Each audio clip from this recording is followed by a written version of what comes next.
Shalom. Sekali lagi shalom. Kembali kita bersyukur kepada Tuhan untuk kesempatan kita bisa bersekutu saat ini. Dan sekarang khususnya kita akan belajar dari firman Tuhan. Kita akan mendengarkan pemberitaan firman Tuhan dan biarlah masing-masing kita berdoa agar Roh Kudus menolong kita untuk bisa mengerti firman Tuhan. Dan kita juga ditolong untuk melaksanakannya dalam kehidupan kita sehari-hari. Hari ini saya ajak kita untuk belajar dari satu tema. Di layar agak terpotong ya. Oh ya. Relasi membangun basis kehidupan, peraturan bukan solusi. Sekali lagi, relasi membangun basis kehidupan dan peraturan bukan solusi. Oke, saya awali dengan 4 buah cerita pendek ya. Semoga cerita ini bisa menuntun kita untuk memahami tentang tema yang akan saya mau bagikan. Cerita yang pertama, ini cerita tentang filsuf Yunani, Plato dan Socrates. Mungkin Bapak Mama, teman-teman ada yang pernah dengar nama ini. Cerita ini benar atau tidak saya juga kurang tahu. Tetapi kita bisa belajar dari pesan dari cerita ini. Socrates itu gurunya Plato. Satu kali Plato datang kepada Socrates dan dia bertanya, "Guru, apa itu cinta?" Cinta itu apa? Nah, Socrates mengajari Plato dengan suruh dia buat sesuatu. Socrates bilang begini, di depan itu ada ladang gandum yang luas. Kamu berjalan masuk ke ladang gandum itu, tapi aturannya tidak boleh menoleh ke belakang. Tidak boleh berjalan mundur, tidak boleh berbalik. Sekali kamu jalan, jalan terus. Lalu kamu petik satu ranting gandum. Hanya satu saja. Yang menurut kamu paling baik, paling bagus, paling menakjubkan, silakan petik. Kemudian kamu bawa ke saya. Tapi ingat tidak boleh mundur, tidak boleh berbalik. Lalu Plato berjalan, dia melihat ada beberapa ranting yang bagus sekali menurut dia. Tapi dia pikir jangan-jangan di depan ada yang lebih bagus. Dia lihat yang bagus lagi, mau petik, jangan-jangan di depan ada yang lebih bagus. Dia berpikir terus sampai dia keluar dari ladang gandum itu. Sehingga ketika dia kembali ketemu dengan Socrates, tidak ada satupun ranting yang dia bawa. Lalu Socrates tanya, kenapa kamu tidak membawa satu ranting pun? Plato cerita, saya sebenarnya sudah mau petik, ada satu yang bagus sekali, tapi saya berpikir bahwa di depan ada yang lebih bagus. Karena saya terus berpikir itu, akhirnya saya tidak bawa satupun. Lalu kata Socrates, itulah cinta. Plato pikir-pikir, apa maksudnya ya? Mungkin seperti bapak mama, saudara ada yang juga pikir apa maksud cerita ini. Oke, besok harinya Plato datang lagi ke Socrates. Kemarin dia tanya soal cinta, hari ini dia tanya tentang pernikahan. Apa itu pernikahan, guru? Lalu Socrates bilang, di depan sana ada hutan yang sangat subur. Kamu masuk ke hutan itu, lalu kamu ingat seperti kemarin, tidak boleh berjalan mundur. Sekali kamu maju terus, lalu tebanglah satu pohon yang paling tinggi dan bawa ke saya. Oke, Plato pergi. Tapi dia teringat kemarin saya tidak boleh gagal. Hari ini saya harus bawa, tidak boleh tangan kosong. Lalu dia masuk dan dia teringat karena kejadian kemarin dia pulang dengan tangan kosong. Hari ini dia lihat ada satu pohon yang cukup bagus. Lalu dia tebang dan dia bawa kepada Socrates. Lalu Socrates tanya, apakah ini pohon yang paling tinggi? Dia bilang, kayaknya tidak, ada yang lebih tinggi dari ini. Lalu kenapa pohon ini yang kamu bawa? Pohon ini biasa-biasa saja seperti pohon yang lain. Lalu dia bilang, saya tidak mau gagal seperti kemarin. Dan saya lihat pohon ini, saya tebang dan saya bawa. Lalu kata Socrates, itulah pernikahan. Seperti itu. Kalau mau mengerti ceritanya, saya juga bingung. Tapi itulah fakta, realita hidup kita ya. Banyak hal kita tidak mengerti. Cerita yang ketiga. Cerita ini saya sudah cerita waktu ibarat tengah minggu, beberapa minggu yang lalu. Ada seorang pemuda yang ingin mencari pasangan hidup. Dan ada satu rumah yang menyiapkan perempuan-perempuan cantik untuk dipilih. Di rumah itu punya 5 lantai. Setiap lantai ada perempuan cantik dari berbagai latar belakang. Lalu pemuda ini masuk di lantai 1, dia lihat banyak sekali perempuan cantik dan hatinya tergerak untuk ambil satu. Pilih sebagai pasangan hidupnya. Tapi dia berpikir, jangan-jangan di lantai 2 ada yang lebih cantik lagi. Lalu dia naik ke lantai 2. Sampai lantai 2, hal yang sama. Dilihat ada sekali yang lebih cantik memang dari lantai 1. Tapi dia pikir jangan-jangan lantai 3, ada yang lebih cantik lagi. Dia naik lantai 3, terus seperti itu sampai lantai 5. Dan lantai 5, dia ketemu hanya ada satu perempuan. Dan perempuan ini tidak lebih cantik dari lantai 1 sampai 4. Lalu kata perempuan itu, apa yang kamu cari? Dia bilang, saya cari satu perempuan cantik untuk saya nikahi. Lalu kata perempuan itu, bukankah di lantai 1 sampai 4 banyak perempuan cantik? Dia bilang, iya. Terus kata perempuan itu, kenapa kamu sampai lantai 5? Nah, laki-laki ini menjawab, karena saya ingin mencari yang sempurna. Lalu perempuan itu berkata, kamu tidak akan mendapat yang sempurna. Laki-laki ini kaget, kenapa bisa begitu? Jawab perempuan itu, karena kamu sendiri juga tidak sempurna. Mana mungkin kamu yang tidak sempurna mau menemukan perempuan yang sempurna. Semua yang kamu katakan itu adalah tidak sempurna. Karena kamu sendiri juga tidak sempurna. Nah, cerita yang keempat. Satu kali saya diajak oleh seseorang pergi ke satu kampus yang baru. Kampus ini bukan di NTT. Karena saya diajak, saya pergi saja. Waktu itu karena saya lagi santai-santai di asrama, saya diajak pergi, saya pergi dengan celana pendek dan sendal. Saya pikir cuma mau ajak pergi jalan-jalan. Ternyata kami pergi ke satu kampus baru di satu kota. Dan kami diajak masuk, melewati satu ruang. Ternyata ruang itu adalah ruang minting pimpinan fakultas. Mereka sedang rapat, pengurus senat, apa begitulah. Orang-orang penting ada di situ, semua pakaian rapi, pakai jas. Ya, saya sendiri yang pakai celana pendek dan sendal. Lalu kami disuruh masuk, silakan masuk. Terus ke ruangan sebelah, ternyata kami pergi satu ruangan, itu ruangan kerja rektor, pimpinan di kampus itu. Kami disuruh duduk di situ. Sampai kapan rapat selesai, lalu kami bertemu dengan pimpinan kampus. Lalu saya duduk merenung, kenapa kita bisa masuk ke sini dan mereka semua rapi, dan saya pakai celana pendek, pakai sendal, tapi tidak diusir keluar. Lalu saya belajar, itu yang namanya relasi. Terkadang relasi itu, tanda kutip, mengabaikan aturan. Dan bukankah itu fakta dalam hidup kita?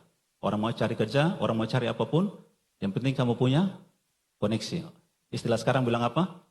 Ordal gitu ya. Kalau kamu punya orang dalam, kamu punya relasi, semuanya akan aman-aman saja.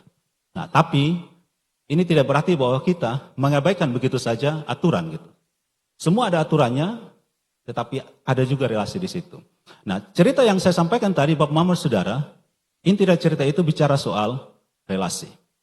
Cinta dan pernikahan bicara mengenai relasi dan bukan aturan.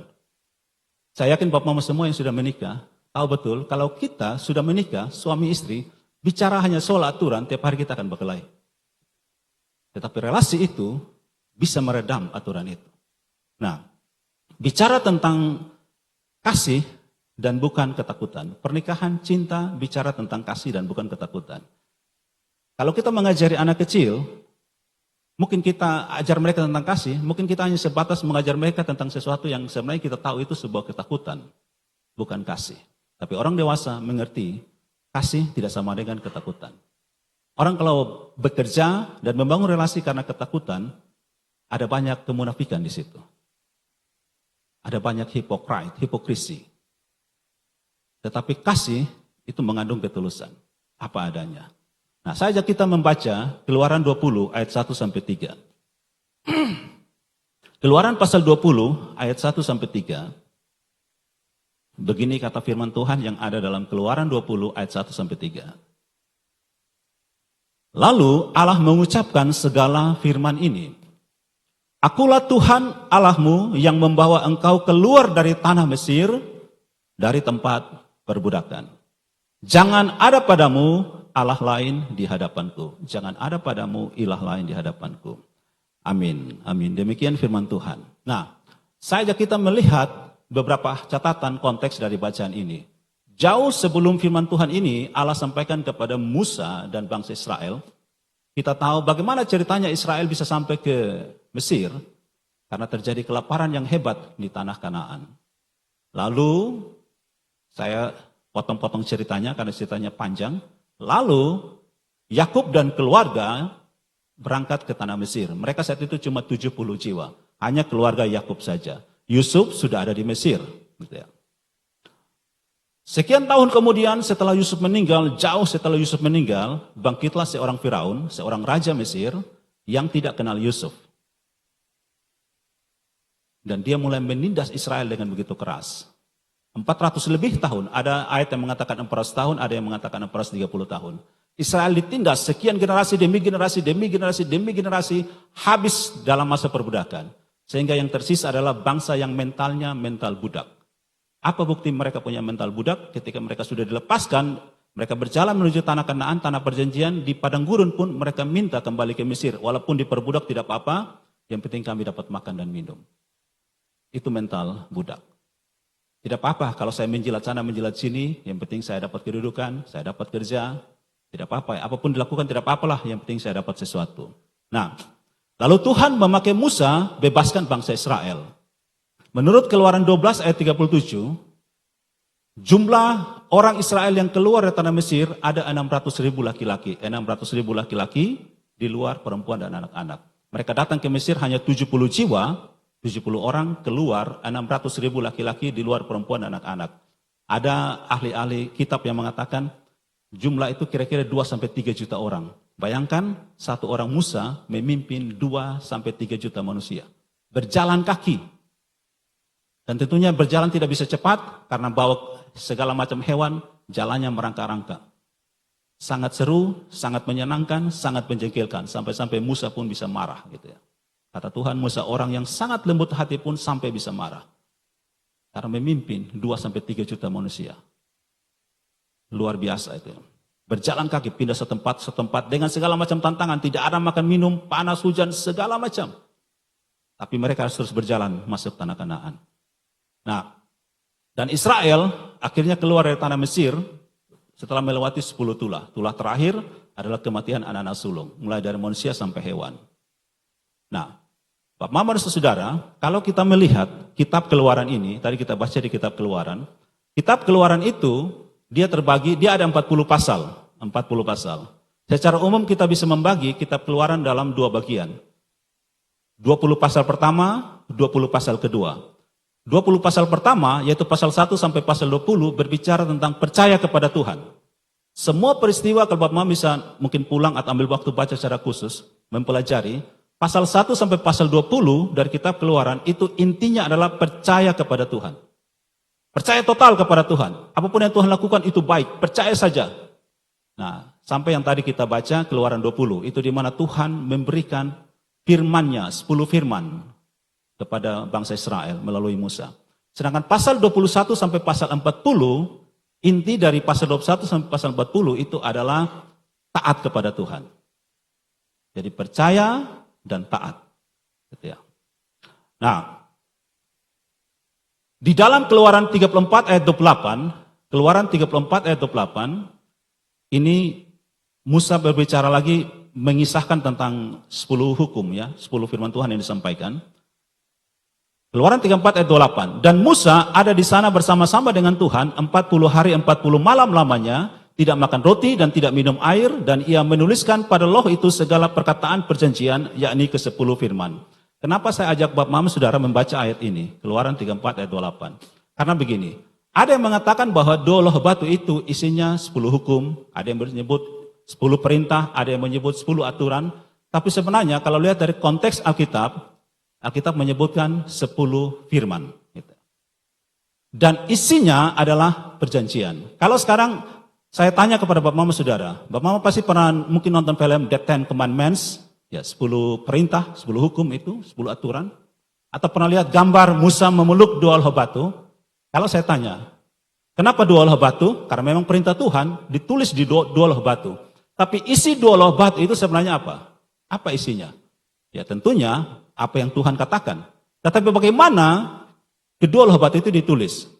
Ada yang berkata begini, karena namanya 10 perintah atau 10 hukum atau 10 firman, maka 1 sampai 4 atau 1 sampai 5 ditulis di sisi 1, 6 sampai 10 di sisi yang lain.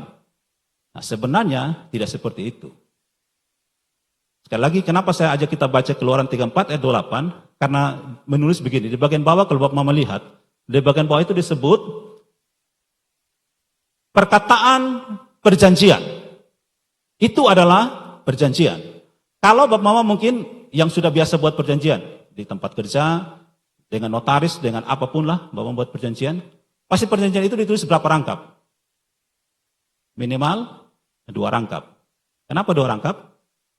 Yang satu oleh pihak yang satu oleh pihak yang lain. Nah, 10 hukum atau 10 perintah Allah, 10 hukum, 10 firman itu ditulis di 2 loh batu, memberi pesan, yang satu dipegang oleh Tuhan, yang satu oleh manusia. Itulah perjanjian, covenant. Sehingga namanya covenant, kalau ada yang melanggar, pasti ada sanksinya. Nah, tetapi sekarang kita lihat, di dalam perjanjian itu, yang tadi sekali lagi saya bilang ya, Keluaran pasal 1 sampai 20, intinya adalah percaya kepada Tuhan dengan segenap hati, 21 sampai 40, taat kepada Tuhan dengan segenap hati. Nah, kita lihat faktanya, apakah dari perjanjian itu, siapa yang gagal memenuhi perjanjian itu? Tentunya bukan Tuhan. Tuhan tetap setia dengan janjinya. Tapi manusia gagal berkali-kali, sampai-sampai kita lihat setelah Musa membawa 2 loh batu itu, dia lempar, dia hancurkan, karena di saat yang sama ketika Musa menerima perjanjian dari Allah, supaya manusia taati, saat yang sama pula, Harun memimpin bangsa Israel menyembah berhala, lembu emas. Peristiwanya terjadi bersamaan. Manusia begitu mudah, licik, terlepas, terpisah, meninggalkan perjanjiannya. Tetapi kenapa Allah tetap setia memelihara umat pilihannya? Jawabannya karena pada Allah ada namanya kasih setia. Nyanyian bangsa Israel yang dinyanyikan setiap generasi adalah, bersyukurlah kepada Tuhan sebab ia baik, bahwasanya untuk selama-lamanya kasih setianya. Kata kasih setia dari bahasa Ibrani chesed. Chesed itu artinya kasih yang didasari oleh perjanjian. Saya mengasihi kamu karena saya berjanji untuk mengasihi kamu. Apapun keadaanmu, saya tetap mengasihimu. Jadi saya mengasihi kamu bukan karena perbuatanmu kepada saya. Itulah perjanjian Allah, covenant. Demikian seperti itulah, karena Allah menggambarkan relasinya dengan manusia seperti relasi suami istri, makanya janji nikah suami istri itulah covenant. Pak Mama kalau mengikuti janji nikah, yang sudah pernah berjanji nikah, janjinya apa? Tidak ada yang bilang saya mengasihi kamu kalau kamu senyum tiap hari dengan saya. Istri bilang, kalau setiap hari kamu suami kasih saya gaji, saya akan senyum. Kalau tidak, kamu habis, keluar tidur di luar. Tidak ada. Janji nikah adalah apa? For better of worse. Dalam sehat maupun sakit, dalam untung maupun malang, dalam susah maupun senang, saya mengasihi kamu. Itulah covenant. Itulah kasih yang didasari oleh perjanjian.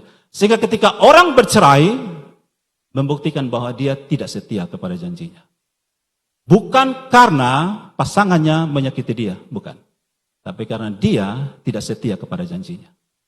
Allah tidak meninggalkan kita karena Allah adalah setia.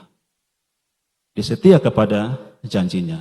Nah, seperti kasih itulah Tuhan mau kita hidup di dalamnya.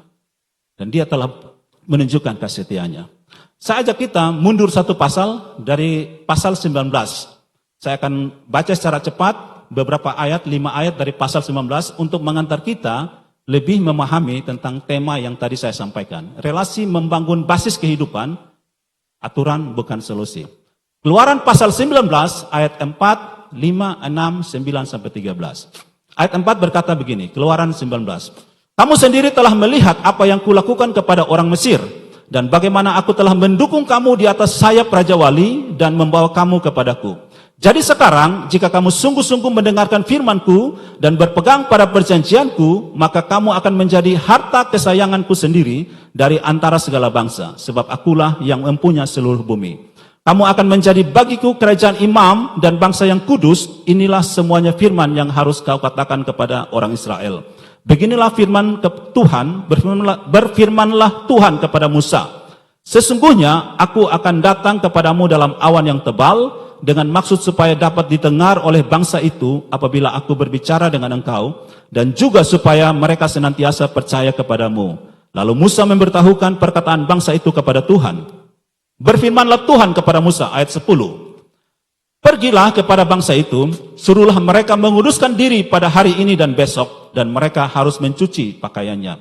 Menjelang hari ketiga, mereka harus bersiap, sebab pada hari ketiga Tuhan akan turun di depan mata seluruh bangsa itu di Gunung Sinai.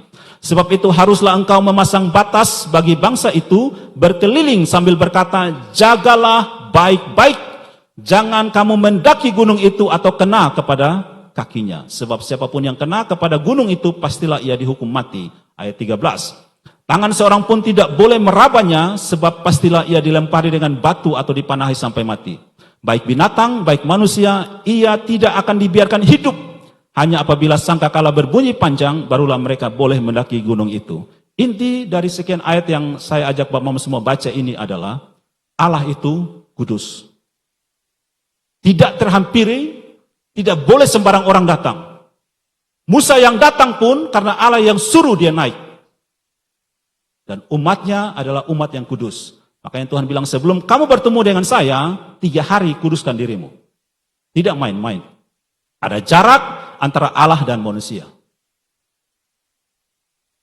Nah, untuk manusia bisa menikmati kemuliaan Tuhan, menikmati relasi dengan Allah, manusia harus taat kepada firman Tuhan. Dan Tuhan bilang, kalau kamu tidak kuduskan dirimu, kamu berani-beraninya menyentuh kaki gunung itu saja, kamu pasti mati. Nah, supaya bisa menikmati kemuliaan Tuhan, kamu harus taat kepada firman Tuhan. Tuhan mengajari manusia bagaimana berrelasi dengan dirinya. Itu cerita di Perjanjian Lama. Itu konteksnya dari bacaan kita Keluaran 20. Sekarang coba kita lihat apa yang terjadi di Perjanjian Baru. Di Perjanjian Baru saya ajak kita baca Lukas 15 ayat 1 dan 2. Lukas 15 ayat 1 dan 2, firman Tuhan berkata begini. Para pemungut cukai dan orang-orang berdosa biasanya datang kepada Yesus untuk mendengarkan dia. Maka bersungut-sungutlah orang-orang Farisi dan ahli-ahli Taurat. Katanya, ia menerima orang-orang berdosa dan makan bersama-sama dengan mereka. Kamu percaya Yesus itu adalah Tuhan? Amin. Padahal di Perjanjian Lama yang tadi kita baca, siapa yang berani sentuh, mati. Datang dekat-dekat, mati. Bapak membayangkan yang tadi ayat 1, para pemungut cukai dan orang-orang berdosa biasanya datang kepada Yesus. Apakah orang-orang berdosa sebelum datang mereka kuduskan dirinya? Bapak meyakin bahwa itu orang berdosa, misalnya mereka pesinah, malamnya mereka baru bersinah dengan perempuan lain, dengan orang istri, besok pagi mereka ketemu Yesus? Kira-kira bisa jadi seperti itu? Atau mereka ingat, wah Yesus Tuhan, saya harus kuduskan diri, saya berdoa minta ampun dulu baru saya datang. Sekali lagi, ini tidak berarti bahwa kita dibiarkan berbuat dosa, tidak. Jangan pakai kasih karunia Allah untuk kamu bebas hidup dalam dosa. Itu pesan firman Tuhan. Sekali lagi dengan tegas firman Tuhan katakan, para pemungut cukai dan orang-orang berdosa biasanya datang mendengarkan dia.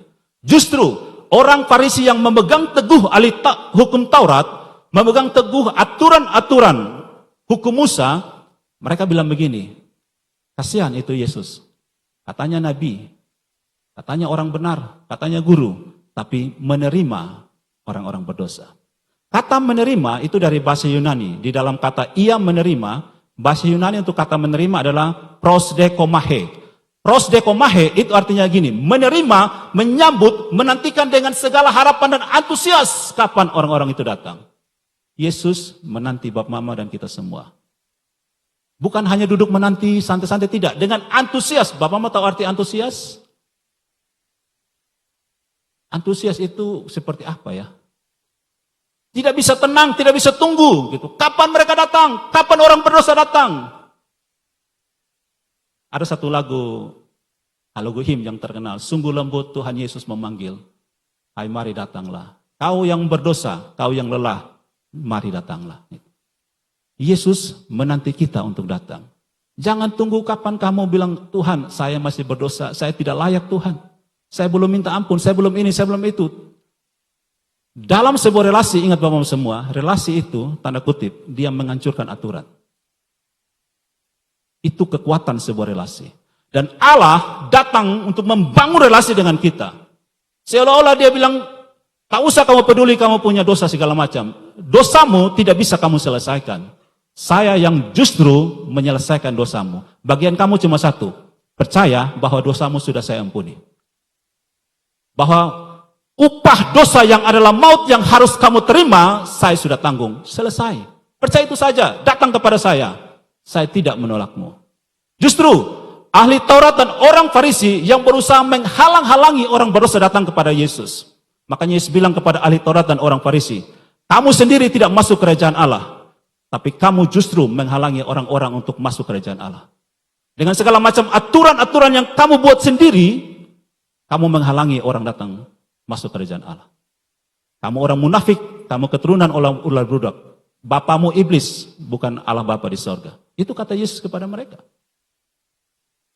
Sekali lagi, ini tidak berarti kita hancurkan peraturan.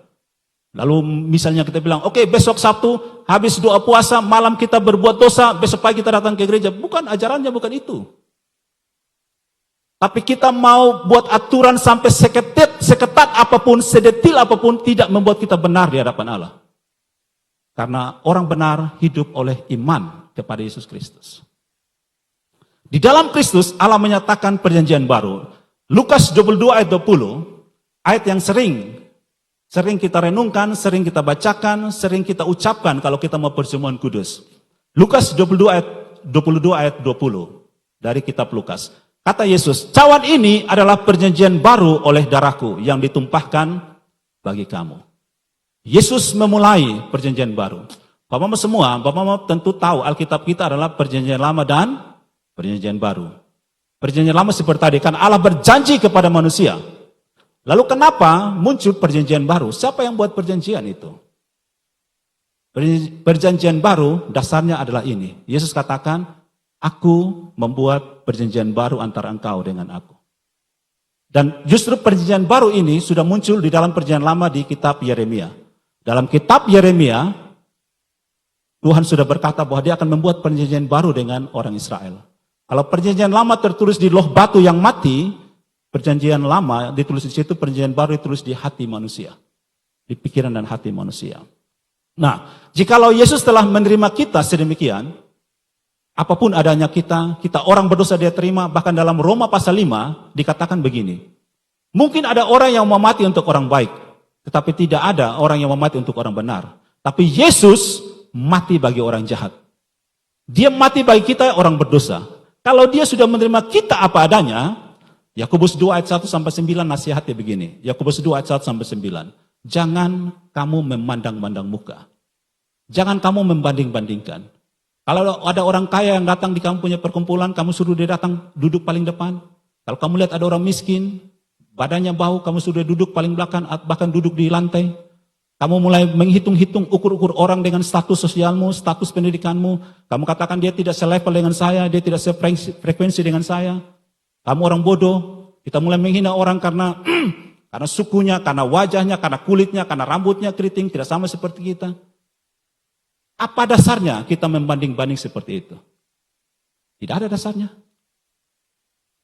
Kalau Yesus menerima kita apa adanya,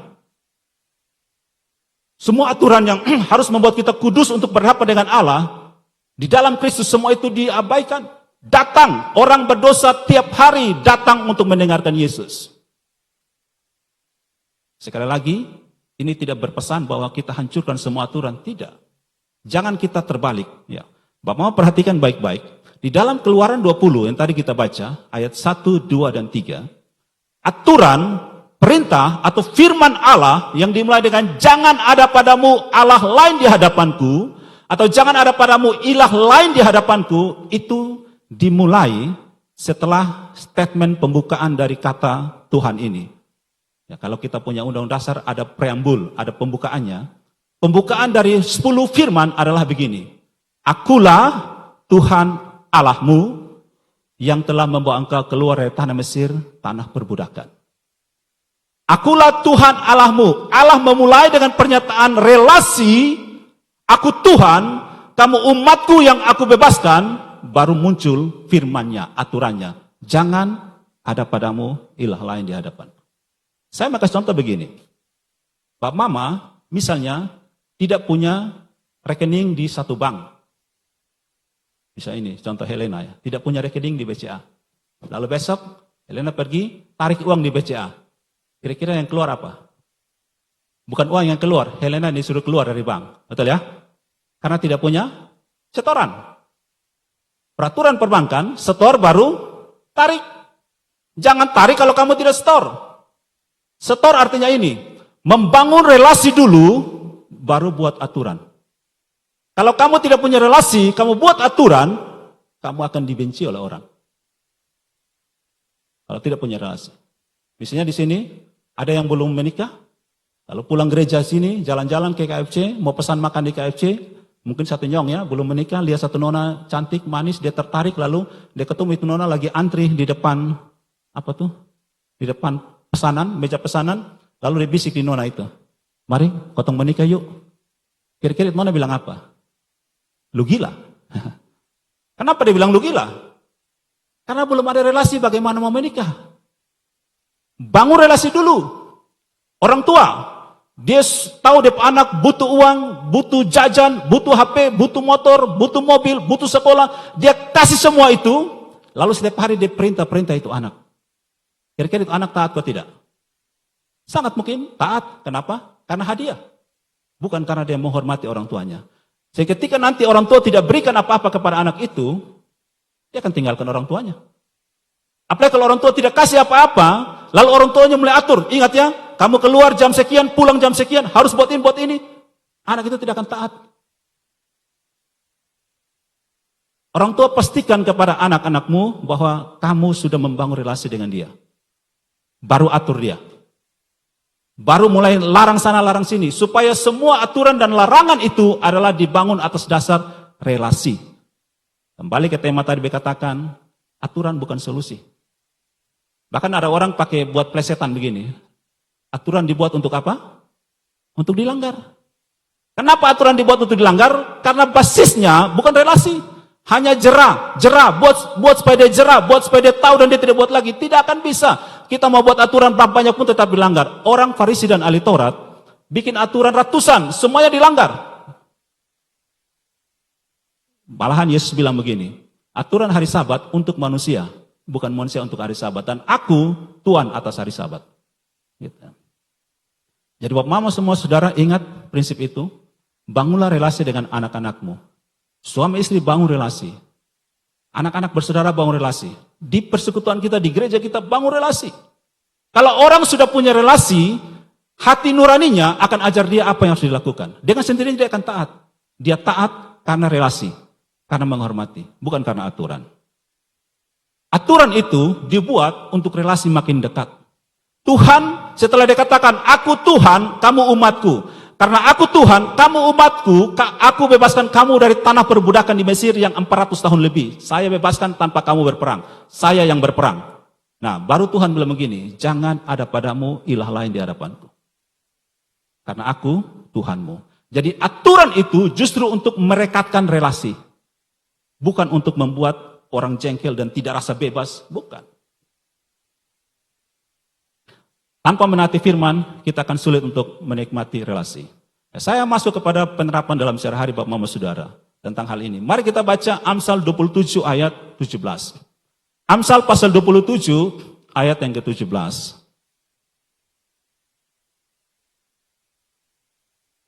Amsal 27 ayat 17. Besi menejamkan besi, orang menejamkan sesamanya. Iron sharpens iron. Besi menejamkan besi, orang menejamkan sesamanya. Relasi itu Bapak Mama Saudara akan membangun di antara kita yang namanya keintiman. Intimacy, keintiman. Dan keintiman itu terbangun melalui gesekan-gesekan itu. Melalui konflik itu. Seperti besi menejamkan besi. Nah masalahnya, yang kita sering alami itu bukan besi menejamkan besi. Tapi besi yang satu kasih tajam, yang lain itu jadi korban ditajamkan. Akhirnya domba kelahi. Karena yang satu merasa dia superior, dia otoriter, yang satu ini tinggal terima sah. Gitu. Akhirnya dia berontak. Gitu. Kenapa kelu saja yang atur, saya tidak? Gitu. Padahal firman Tuhan bilang, besi menejamkan besi. Manusia menejamkan sesama. Saling menejamkan. Dengan saling menejamkan, itu membuat intimasi, keintiman itu makin ada. Beta kayaknya belum pernah, sampai usia seperti ini, belum pernah dengar cerita sebuah pernikahan yang tanpa konflik. Sejak mereka janji nikah di depan altar, sampai sekarang ini, mereka biasa-biasa saja, tidak pernah ada. Ada seorang pendeta yang terkenal di Indonesia, sampai saat ini dia masih setia melayani, terkenal di Indonesia. Dia bilang dalam sebuah khotbahnya, di video dia sampaikan begini, saya sudah menikah dengan istri saya selama 56 tahun. Sampai sekarang ini mereka sudah menikah 56 tahun. Tetapi dia bilang begini, sampai hari ini, saya tidak kenal istri saya gitu. Saya tidak tahu betul istri saya seperti apa. Dan dia jujur, dia bilang, berkali-kali saya berusaha untuk berpisah, tapi tidak bisa. Nah, itulah pernikahan gitu. Saling menajamkan terus, saling belajar untuk mengenal terus gitu. Dan orang yang tidak bersedia untuk menerima perbedaan, itu orang yang paling malang, paling menderita, dan pertumbuhannya kerdil. Kenapa? Kalau kita mau lihat di dalam hidup ini, apapun coba kita sebutkan, semuanya berbeda, tidak ada yang sama. Tapi seringkali kita terjebak dengan membangun keseragaman. Mau melayani baju seragam, tapi demi baju seragam, bawa-bawa akhirnya berkelahi. Satu mau warna hitam, satu mau warna putih. Satu mau batik, satu mau warna apa, pastel segala macam lah. Akhirnya domba berkelahi, tidak cari melayani. Semua dalam hidup kita itu berbeda. Kalau firman Tuhan bilang, banyak anggota, tapi satu tubuh. Setiap kita berbeda. Dan kedewasaan seseorang itu ditunjukkan oleh bagaimana dia menerima dan mengelola perbedaan. Itulah orang dewasa. Ketika konflik terjadi, besi menajamkan besi, kita melihat dengan kacamata satu, basis kita adalah membangun relasi, bagaimana demi relasi itu kita mengelola perbedaan ini. Tetapi Bapak-Bapak semua, itu hanya mungkin terjadi kalau setiap pihak yang bersekutu, yang membangun relasi, setiap orang itu mematikan egonya. Kalau tidak pasti hancur. Egoisme diri ketika bangun, maka dia semua akan mau untuk dirinya sendiri, dan itu tidak bisa. Gitu ya. Ada orang yang sangat jengkelnya dalam ketika besi menajamkan besi. Dia sangat marah, lalu dia datang kepada seorang yang sangat dia jengkel gitu. Ada satu orang ini dalam satu kelompok komunitas gitu. Dia sangat marah kepada satu orang guru dan dia datang kepada guru ini. Dia datang karena dia saking marahnya, dia tidak omong dengan baik-baik. Dia tahu ini guru tapi dia tidak omong dengan baik-baik. Dia omong dengan kata yang sangat kasar, dia maki dengan penuh kejengkelan. Tapi guru ini diam-diam saja gitu. Lalu setelah orang yang datang marah ini berhenti bicara, guru katakan, kamu sudah selesai omong? Orang yang marah ini bilang, iya. Lalu guru ini bilang begini, sekarang giliran saya bicara. Guru ini bicara dengan tenang dan dia katakan, kamu baru saja memberi saya hadiah. Tapi saya tidak mau menerimanya. Sekarang saya mau tanya di kamu, hadiah itu milik siapa? Orang yang marah ini diam-diam, karena dia tahu itu milik siapa? Miliknya sendiri. Kalau Bapak Mama pergi bawa hadiah ke satu orang, dan orang itu tidak mau terima hadiah itu milik siapa? Milik sendiri. Ketika kita marah orang, kita maki orang, kita kutuk orang, kita sindir orang, dan orang itu tidak menerima semua itu milik siapa? Milik kita sendiri. Makanya hidup kita makin hancur, makin rusak. Karena kita memberi sesuatu yang jelek kepada orang lain, tapi semua itu kembali kepada diri kita sendiri. Nah, kita membangun intimasi, keintiman, relasi, itu bukan karena kita suka. Gitu. Firman Tuhan katakan, kasihilah sesama manusia, bukan sukailah sesama manusia. Bukan disukailah sesama manusia. Kita seringkali sulit membangun relasi, sulit untuk besi menajamkan besi, karena kita masuk dalam tipe orang yang yes man. Orang yes man itu, ya. Semuanya dia terima, dia tidak bisa menolak. Karena apa? Karena dia takut tidak disukai, dia takut ditolak. Kasih bukan berusaha untuk menyukai semua orang. Sekali lagi, Yesus tidak katakan, sukailah semua orang, tapi kasihlah sesama manusia. Mungkin orang itu kita tidak sukai. Mungkin orang itu sangat menjengkelkan, dan itu wajar. Karena perbedaan itu bisa saja membuat kita tidak suka dengan orang. Tetapi dalam ketidaksukaan itu, tetap kita harus mengasihi dia. Apa itu kasih? 1 Korintus 13 ayat 4-7 bilang kasih itu sabar. Ketika Bapak Mama berusaha untuk sabar dengan orang lain, sesungguhnya Bapak Mama sudah menerapkan kasih. Kasih itu sabar, kasih itu murah hati, ia tidak cemburu, itulah kasih gitu. Jadi kasih itu sekali lagi bukan disukai oleh semua orang dan berusaha menyukai semua orang, bukan. Kasih itu ketika kita melihat perbedaan, melihat orang itu sangat menjengkelkan kita tetap sabar pada dia. Sabar menanggung segala sesuatu. Itulah kasih. Gitu. Ada seorang pendeta, dia cerita dalam khotbahnya, waktu cara dia mendidik anaknya. Dia bilang begini, kalau anak saya buat salah, saya tidak akan marah dia, saya tidak akan tampar dia, tapi ketika dia buat salah, saya akan peluk dia, dan saya berlutut di hadapannya. Mau perhatikan ini ya, ini kisah nyata, ini bukan fiksi, bukan dongeng, kisah nyata. Ini cara didik pendeta itu kepada anaknya. Ketika dia buat salah, saya akan peluk dia, saya berlutut di hadapannya, dan saya tanya, bagaimana caranya, atau apa yang harus saya lakukan, supaya kamu menaati aturan ini? Itu pertanyaan pertama. Pertanyaan yang kedua, apa yang harus saya lakukan, atau disiplin apa yang kamu mau terima atas kesalahanmu?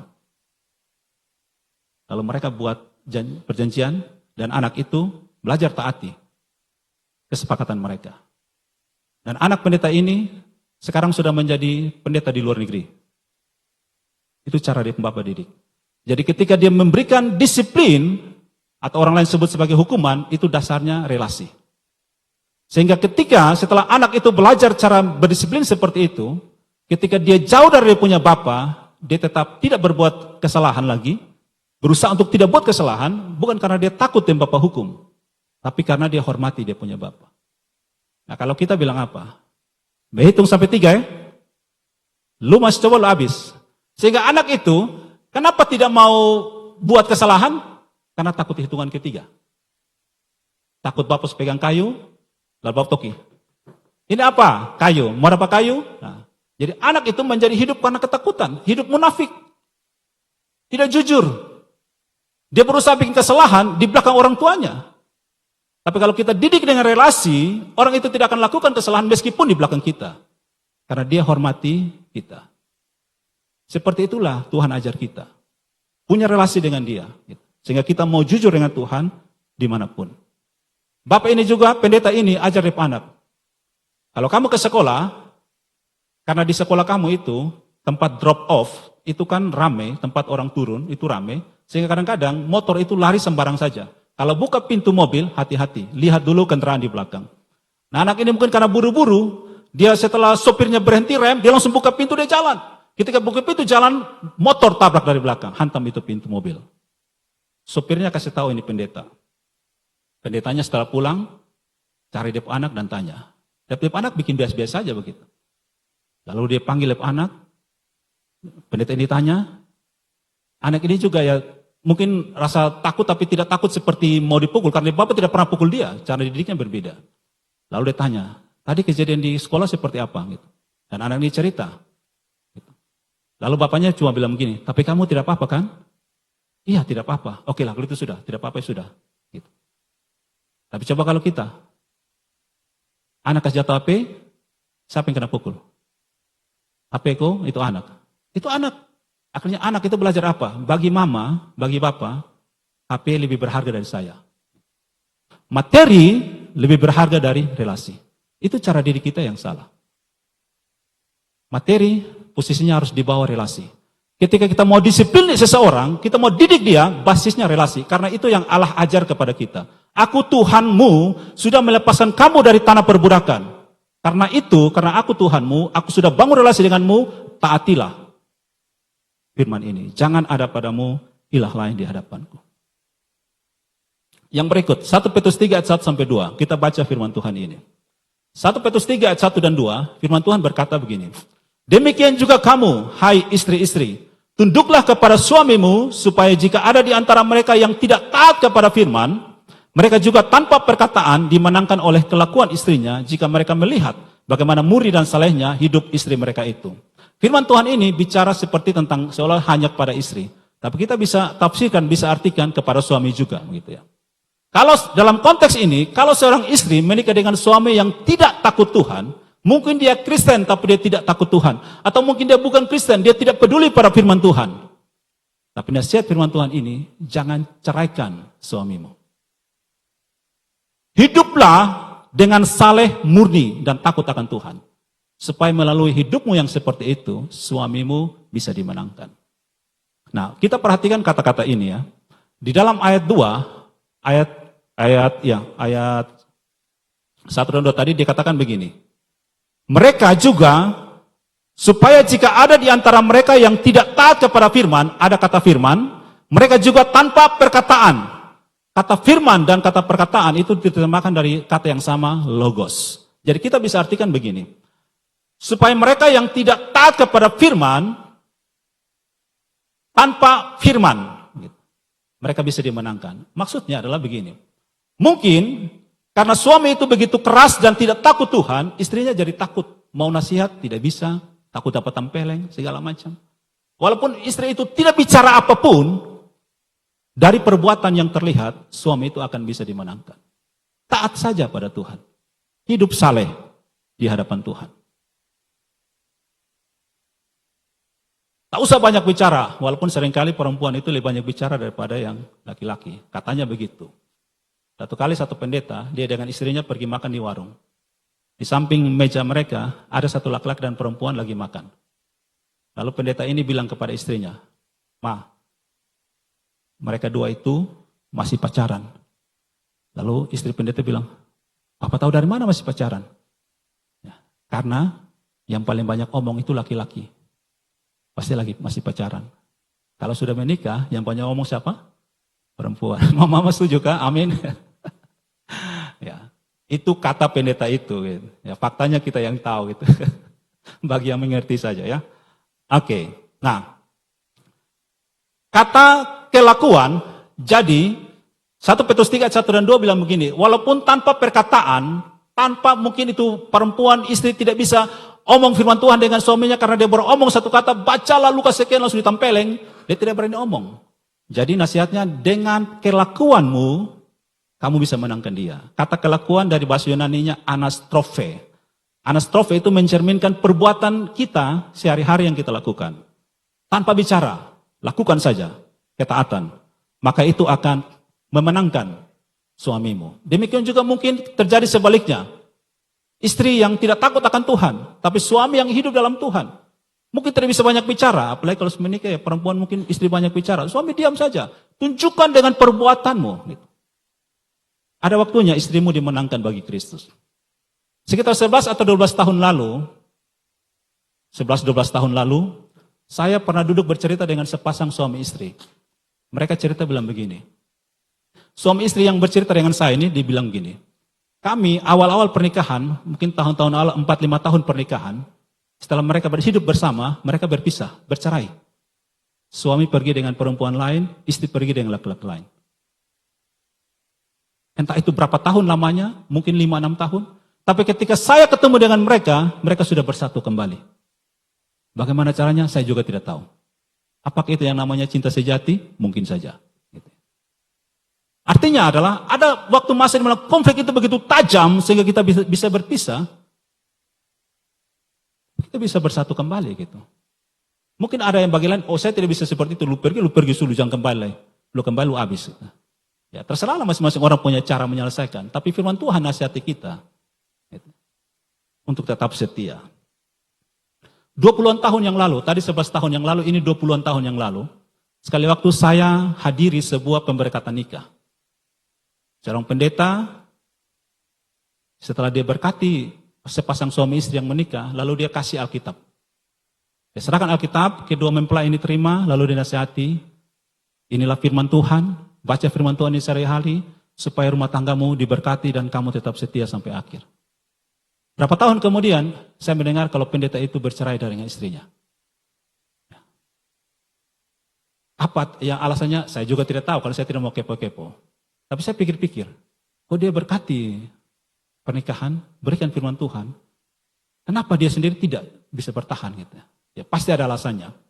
Tapi sekitar 4-5 tahun yang lalu, 5 tahun terakhir ini, saya tahu dan mereka sudah merujuk kembali. Mereka sudah kembali bersatu. Bagaimana caranya, saya juga tidak tahu. Tapi faktanya, mereka kembali bersatu. Ada masa di mana konflik itu begitu tajam dan kita harus berpisah. Meskipun covenant itu, kasih setia, kasih yang didasari oleh perjanjian tetap membuat kita harus bersama, tapi ada saatnya di mana kita bisa terpisah gitu. Tetapi orang yang sungguh-sungguh bergantung kepada Tuhan dan hidup seperti apa kata Tuhan, mereka akan kembali. Amin.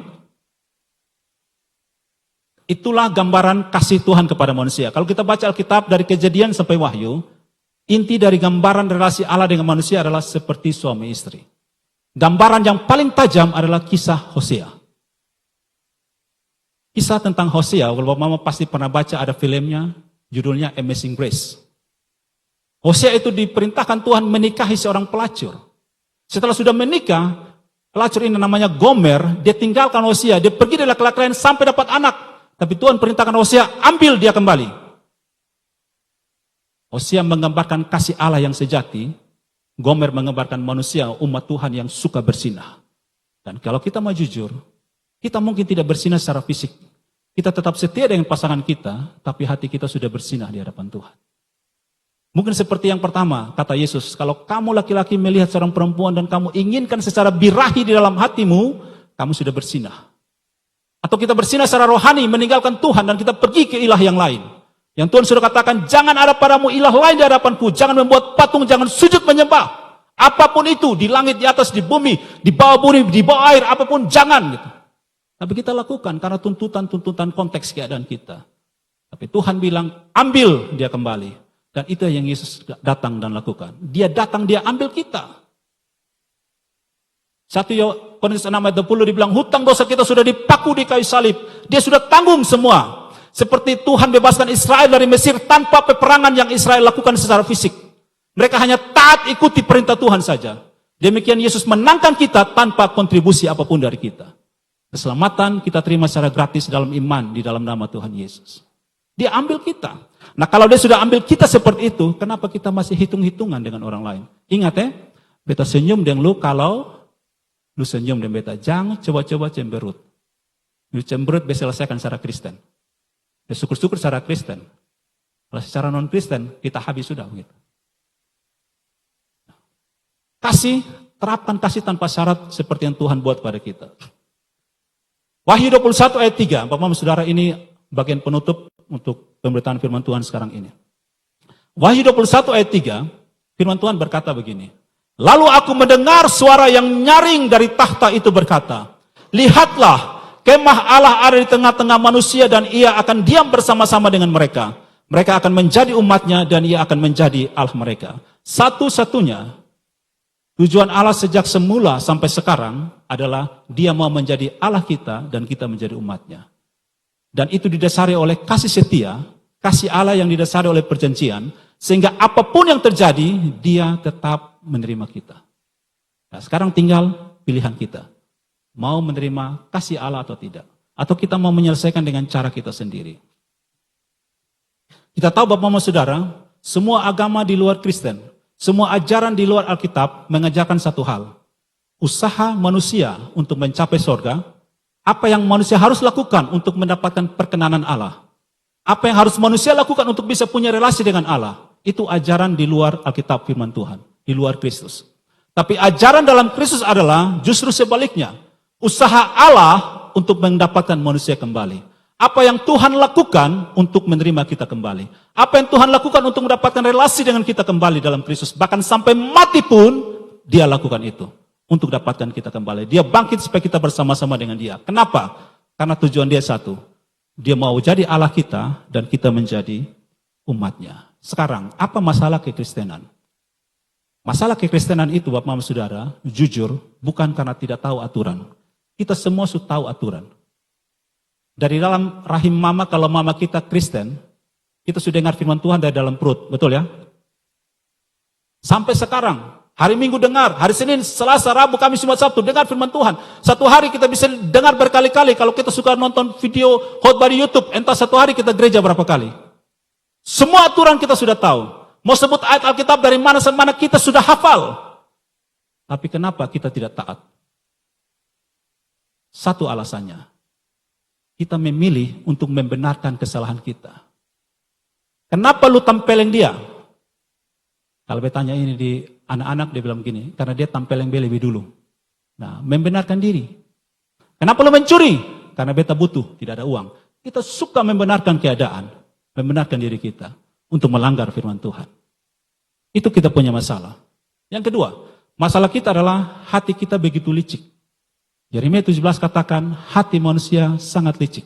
Tapi dunia ajarkan kita begini, follow your heart. Ikut kata hatimu. Hati-hati. Hati kita licik. Dia akan bawa kita kepada jalan sesat. Kalau hati kita tidak dikalibrasi, tidak diukur, ditimbang dengan firman Tuhan, kita akan tersesat. Aturan itu ada dalam pikiran kita. Tapi relasi ada di hati kita. Hati yang dimurnikan oleh Tuhan akan menolong kita untuk menikmati relasi itu. Masalah manusia yang terbesar adalah dosa, dan Yesus sudah selesaikan di kayu salib. Para musik silang ke depan. Yesus sudah selesaikan masalah yang terbesar dari dosa manusia. Dia sudah mati dan bagi-bagi kita. Bulan depan kita akan merayakan perjamuan kudus, kita akan menikmati persekutuan dengan tubuh dan darah Kristus, mengingatkan kita bahwa masalah terbesar dosa sudah diselesaikan. Tetapi sekarang kita punya masalah yang lain. Yaitu kecenderungan hati kita adalah menyangkali bahwa kita butuh Tuhan. Kecenderungan hati kita menyangkali bahwa kita butuh solusi yang datang dari Tuhan. Baik, contoh begini. Ada satu orang pasien, dia sakit dan dia datang ke dokter. Lalu dokter tanya, apa keluhanmu? Dia cerita. Lalu dokter mendiagnosa, bapak, mama, saudara sedang mengidap sakit ini. Gitu. Tapi orang ini menolak. Saya tidak sakit itu. Itu kata dokter saja. Saya tidak sakit seperti itu. Nah, kalau orang pasien menyangkali diagnosa dari dokter itu, maka dia tidak bisa diobati. Betul kan? Ketika kita datang pada Tuhan, Allah melalui firman-Nya mendiagnosa kita. Kamu punya masalah dengan hati. Hatimu terlalu licik. Kamu memilih untuk mengikuti jalan dunia ini, bukan jalan Tuhan. Kamu sudah dengar firman Tuhan, tapi kamu tidak mau taat. Kamu bilang, itu terlalu susah, saya tidak bisa taati itu. Kita menolak. Maka, kita akan sulit diobati. Hati kita sulit diobati. Maka jujur dengan masalahmu, jujur dengan hatimu. Apa yang kamu alami sekarang? Bawa kepada Tuhan dan relakan hatimu untuk dipulihkan oleh Tuhan. Kita sudah dengar tadi, kitab Keluaran terbagi dalam 2 bagian besar. Pasal 1-20 isinya adalah percaya kepada Tuhan dengan segenap hatimu. Dia akan bawa kamu keluar dari Mesirmu tanpa peperangan fisik dari kamu. Dan pasal 21-40, taat kepada firman Tuhan. Dia akan bawa kamu masuk ke tanah perjanjian, Yerusalem yang baru, surga yang baru, langit yang baru dan bumi yang baru. Belajar taat pada Tuhan. Hari ini mari kita datang pada Tuhan, kita buka hati kita, kita jujur, Tuhan, saya seperti ada yang tidak beres, tapi saya tidak tahu apa itu. Roh Kudus tolong diagnosa hati saya, diagnosa pikiran saya. Tolong korek-korek hati dan pikiran saya. Ada apa dengan diri saya ini? Dan relakan hatimu untuk Tuhan pulihkan, Tuhan bentuk sesuai dengan kehendak-Nya. Mari kita katakan kepada Tuhan, Tuhan, aku mau menyenangkan-Mu. Tuhan tolong bentuk hati saya. Bawa hati saya kepadamu Tuhan. Pulihkan hati saya, supaya saya menyenangkan-Mu setiap saat.